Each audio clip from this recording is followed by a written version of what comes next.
అంబేద్కర్ని ఉడంగిస్తూ చెప్పారో అంబేద్కర్ గారి మాటలే మనం ఇవాళ తెలుసుకోవాలి. బట్టలు సరిగ్గా వేసుకోండి, మీ బట్టలు సరిగ్గా వేసుకోవడం వల్ల మీ మీద అత్యాచారాలు జరగవు అని అంబేద్కర్ గారు ఆ రోజున చెప్పారు. ఓకే,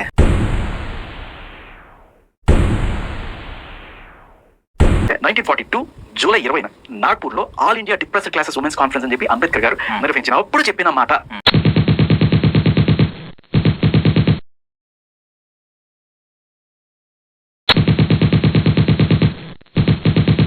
రెడ్లు బ్రాహ్మలు కమ్మలు వీళ్ళందరూ కూడా చక్కగా నిండుగా చీర కట్టుకోవడం, బ్లౌజ్ వేసుకోవడం, వాళ్ళకి అది వీళ్ళెవరి మీద దాడులు జరిగేవి. ఎవరి మీద దాడులు జరిగేది తెలుసా? బట్టలు వేసుకోకూడదు, బ్లౌజ్ వేసుకోకూడదని ఎవరికి రూల్స్ పెట్టారో, లేకపోతే వేసుకునే స్తోమత లేక వాళ్ళు అలా, అంటే ఈ రోజులాగా నేను చూపించుకుంటాను జరగట్లా. ఆ రోజు లేక అటువంటి స్థితిలో వెళ్తున్నప్పుడు వాళ్ళని వీళ్ళు అటాక్ చేసి చాలా మంది వాళ్ళ అత్యాచారాలు చేసి ఇవన్నీ కూడా చేశారు. సో అప్పుడు అంబేద్కర్ గారు చెప్పారు,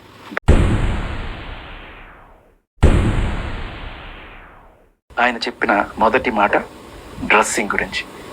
ఆడవాళ్ళు పద్ధతిగా బట్టలు వేసుకుంటే మీ మీద అత్యాచారాలు జరగవు. అప్పుడు అంబేద్కర్ గారు చెప్పారు, బట్టలు వేసుకోండి, కప్పుకోవడం వల్ల మిమ్మల్ని మీరు కాపాడుకుంటారు. అదే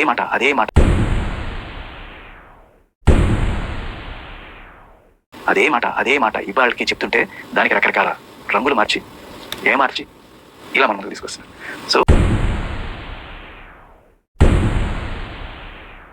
అంబేద్కర్ గారు, శివాజీ గారు అదే చెప్పారు.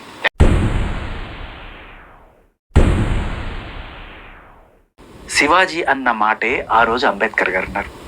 సరే, ఆయన సామాన్ అనే పదం పక్కన పెడితే పద్ధతిగా బట్టలు వేసుకోండి అమ్మా, మీరు సేఫ్ గా ఉంటారు అని ఏ మాట అయితే శివాజీ గారు చెప్పారో, చెక్ దిస్ ఐఎమ్ ఆస్కింగ్.